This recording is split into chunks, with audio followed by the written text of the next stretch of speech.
The laptop hit the hearth like a violent exhalation of 2 years' worth of suppressed grief. Lily, 23 years old, didn't scream or cry. She stood barefoot in her faded orange cotton dress, the thin fabric clinging to her thighs, and watched the expensive screen go dark, a sudden, definitive silence replacing the ceaseless anxiety of her father's work. Rain lashed the windows of the Victorian semi in Chiswick. The shattered silence of the broken machine was the culmination of 2 years of emotional warfare, a consequence of her mother's death. Lily, lost in corrosive grief, had finally chosen a weapon designed to cut through her father's stoicism. "You don't even care if I live or die," she'd spat. "All you care about is your bloody job." David, 55, hadn't shouted. He had simply knelt, moving the shards of glass and plastic with the tenderness of a mortician arranging a final, tragic scene. He placed each piece gently on the hearth, then turned off the lamp, plunging the room into darkness. This was not a correction for property damage. It was an emergency intervention for a self-destructing adult. The dark walnut paddle, kept silent for over a decade, was coming. It was a tool of memory, reserved for when words failed and only a sharp, immediate shock could break the psychological paralysis of grief. The consequence would be delivered to bare skin, ensuring the searing reality of the present moment finally overcame the numbness of the past. The rain lashed against the bay windows of the old Victorian semi in Chiswick. It was the kind of November night where the damp seeps into your bones, and the silence following a catastrophic action feels infinitely heavier than the storm itself. The only ambient sound was the slow, rhythmic drip of water from the leaky gutter, a mundane contrast to the profound rupture within. Lily, 23 years old, stood barefoot in a faded, threadbare orange cotton dress. The hem was frayed, the fabric thin as tissue paper, offering no psychological barrier. She watched the shattered pieces of her father's laptop resting on the hearth. It was the machine he had carried through years of professional struggle, the one that held proposals for clients who never thanked him, and most importantly, the one with the chipped corner. A scar from the day, 2 years prior, when he had dropped it at Heathrow and returned home to find Lily curled on the sofa, her mother's scarf wrapped around her like a shroud. 2 years had passed since her mother died. 2 years since Lily stopped speaking in full sentences, unless she was fueled by anger or self-pity. Tonight, she had finally found the words, and the action, to hurt her father, David, 55. "You don't even care if I live or die," she'd spat, her voice trembling, her eyes blazing with corrosive pain. "All you care about is your bloody job. You'd rather fix a machine than fix me." David had said nothing. He only looked at her the way he always did now, like he was desperately trying to recall the vibrant woman she used to be. So she grabbed it. The laptop, warm from hours of use, heavy and undeniably alive, became her weapon. She held it for a terrifying second, then hurled it. The crack echoed through the room like a gunshot. Glass shattered. Keys skittered across the floor. The power light blinked once, then died. She didn't move. He didn't move. David didn't shout. He didn't curse. He walked over slow, deliberate, like a man walking through deep, freezing water. He knelt beside the wreckage. His fingers, knuckles cracked from years of demanding work, moved with the painful tenderness of a mortician. He picked up the screen, the keyboard, the cracked casing. He placed each piece gently on the hearth, arranging them like flowers on a grave. Then he turned off the lamp. The room plunged into near darkness. Only the glow from the street lamp outside painted shifting stripes across the rug, gold, then gray, then gold again, like the relentless ticking of a clock no one had wound. He sat on the armchair, the one with the faded floral pattern her mother had chosen. He patted the space beside him. "Come here, love." She didn't move. "I know you're angry," he said, his voice low, rough with exhaustion. "I know you think I don't see you, but this," he gestured to the broken laptop. "This isn't anger, Lily. This is self-harm. This is a funeral, and I'm the only one left to bury what's left of us." Lily finally stepped forward. Her bare feet made no sound on the wooden floor. The orange dress swished faintly, the scent of her lavender soap clinging to the air. The same subtle scent her mother used to wear. It made David's throat tighten. "You know where it is," he said, avoiding her eyes, not wanting the distraction of her pain. She did. She'd seen it once before, when she was 12 and had screamed her way through a math failure, breaking her mother's favorite teapot. That night, her father had made her sit on his lap, and used the paddle then, too. She had never forgotten the sharp, final shock. She walked to him and sat down, not beside him, but on his lap, just like before. He didn't speak. He reached into the top drawer of the sideboard, the one with the brass handle, the one where her mother used to keep her letters. He pulled out the paddle.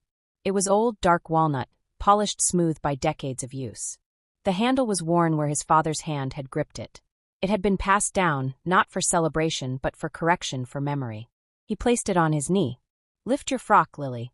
She didn't hesitate. She didn't beg. She simply pulled the thin cotton fabric up past her waist, over her hips, until her bare skin was exposed to the cool air. Pale, trembling, and utterly vulnerable. This was the consequence for her desperate, self-destructive act. A return to a raw, painful reality. He didn't touch her. He just held the paddle and regulated his breathing, preparing himself for the necessary, difficult task. The first stroke came slow. It landed high on her right cheek. Not cruel, not wild, but firm, heavy, a sound like a door closing in an empty house. She flinched but didn't cry. That is for the destruction of property. The second, lower, deeper. The wood pressed into flesh, leaving a line of heat that bloomed instantly. She bit her lip. A drop of blood appeared. That is for the verbal cruelty. The third, she gasped just once. Her fingers dug into the arm of the chair. That is for the self-harm disguised as anger. The fourth, her body shuddered violently. A tear slipped free, rolled down her cheek, and dropped onto the orange fabric. That is for the 2 years of silence. The fifth, she closed her eyes, preparing for the final shock. That is for her mother's memory, which deserves peace. David continued the consequence, adhering to the pre-agreed adult framework where a severe, destructive act necessitated a sharp, intense correction to break the emotional blockage. Sixth, a quiet, broken sob escaped her. The raw sting was now a deep, burning throb. That is for breaking the family contract of communication. Seventh, her breath came in ragged bursts.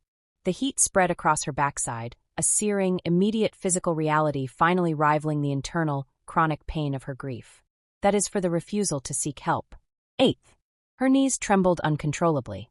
The physical vulnerability forced her mind to engage with the present moment. That is for your lost light, Lily. Ninth, she leaned forward, pressing her forehead desperately to his shoulder. Her hair smelled like rain and shampoo. That is the weight of my fear for you. 10th. He stopped. The paddle hung motionless in the air between them. Silence. She didn't move. He didn't move. The kettle on the stove began to whistle, a distant, mundane sound that felt like a sudden, jarring betrayal of the profound moment. He set the paddle down gently. Then, slowly, he placed his hand on her back, resting it against the thin cotton of her dress. Not to comfort, not to soothe the pain, but to hold her, to remind her through simple, stable contact that she was still here, still alive, still his. She didn't pull away. She didn't thank him. She just sat there, trembling, exposed, raw. The physical correction had achieved its terrible, necessary goal. It had peeled her open like an orange. And now, for the first time in 2 years, she could finally feel the juice, the overwhelming, unmanageable pain of her loss, unmasked by anger. It was a long time before she could speak the words.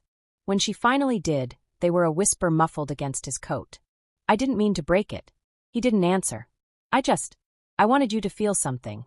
He exhaled slowly, deeply, like he'd been holding his breath since the day she stopped hugging him. "I do," he said, his voice raw. "Every day." She turned her face into his shoulder, her tears soaking the fabric. "I miss her," she whispered. "I miss how she used to make me tea. How she'd laugh at my stupid jokes. How she'd tell me I was brilliant even when I wasn't." He closed his eyes. "I miss her too," he said. "And I miss you. The woman who used to read poetry to her. The one who used to draw pictures of dragons on the fridge. The one who used to believe in magic." She shook her head. "That girl's gone." "Maybe," he said. "But she's not dead. Just hiding." He stood slowly, carefully lifting her with him. He didn't carry her. He just held her hand. They walked into the kitchen. The kettle was still whistling. He turned it off. He made 2 cups of Earl Grey, one with honey, just how she liked it. He placed the broken laptop on the table between them. "It's not fixable," he said. She nodded. "But it's not the end," he added. He opened his own laptop, the old one with the Queen sticker on the back. He typed for a moment, then slid it toward her. A web page opened, the London Archives. "Volunteer assistant needed. Must love history. Must be patient. Must have a quiet heart. You used to work there every Saturday," he said. "You said old books were the only things that never lied." Lily stared at the screen. Her fingers hovered over the keyboard. Then slowly she typed, "I'd like to apply." He didn't smile. He didn't hug her. He just poured her another cup of tea. And when the rain stopped just after midnight, He turned off the kitchen light. They sat in the dark together. No words, just the quiet, just the tea, just the broken laptop, and the beginning of something new. The next morning, Lily wore jeans, but she left the orange frock on the chair. She didn't throw it away. She folded it neatly, like a memory, like a promise. And when she walked out the door with her father, the box containing the broken laptop between them, she didn't look back. She didn't look ahead either. She just looked beside her.